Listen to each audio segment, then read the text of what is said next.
Welcome to the English with Kirsty podcast from www.englishwithkirsty.com.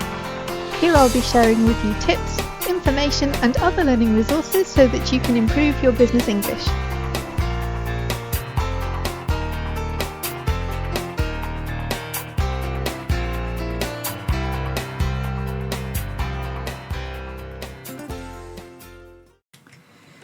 Hi and welcome back to the English with Kirsty podcast, and today is just going to be a short episode, but I posted this on LinkedIn and I know that not everybody follows me there.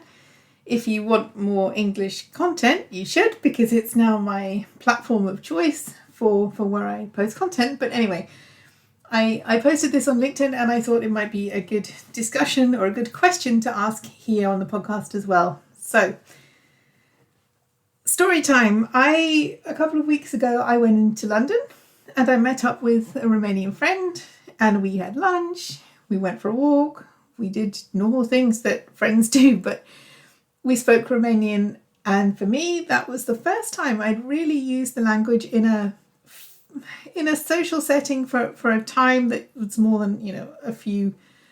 I think I've spoken about an hour before, but this was more. This was 4 hours. This was kind of intense as a language exercise, but I had fun. I really enjoyed myself, and of course that helps if you're with somebody that you like. If you're with a friend, it's going to be easier than, presenting something for 4 hours. But I realized that there's a time in a language learning journey where you can really start having fun with the language. And the hard thing about that is it's usually not at the beginning because at the beginning you don't know how to express yourself very well, or you're frustrated because there's so much that you want to say and you don't know how to say it, or maybe you don't understand everything that's going on around you.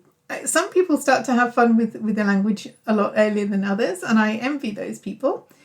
With me, it usually takes a bit longer because I start to relax when I can be myself and I can say what I want to. I can think in the language and I don't feel this huge pressure that I put myself under, which an English teacher shouldn't do, but there we go.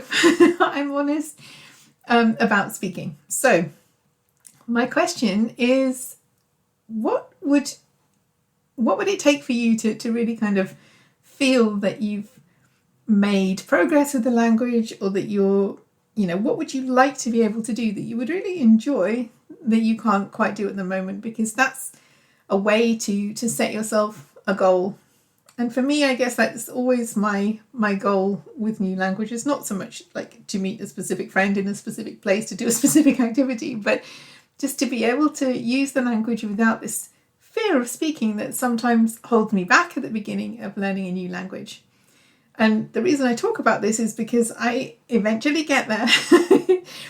Some situations are easier than others, but with new languages, I do get to the point where I'm able to speak, and then I start another one and I'm back to the same position. But I talk about this because I know it's real, and I also know it's something you can get past. So I know there are people here who are learning languages for different reasons. Maybe you have to learn for work, or you need to use English at work. Maybe you're learning another language. But if it's something that you have any choices around, even if you have to learn a language, I still think you can find some fun activities to do. So this is really my question. What thing would you like to be able to do that you can't do right now easily, that would be fun for you in the future?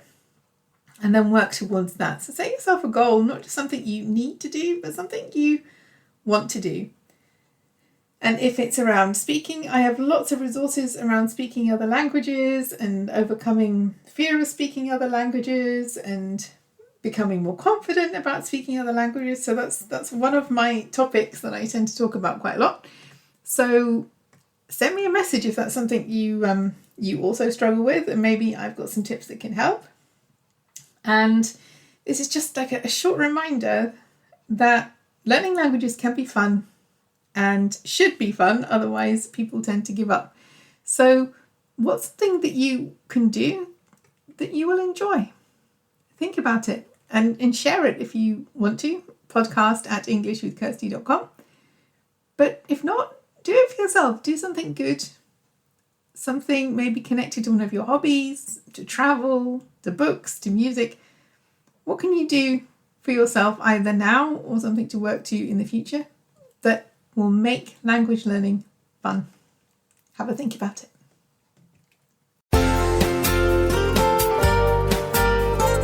I hope you enjoyed this episode of the English with Kirsty podcast. If you have any questions or comments, my email address is kirsty@englishwithkirsty.com, or you can go to www.englishwithkirsty.com/podcast, where you'll find information about the individual episodes.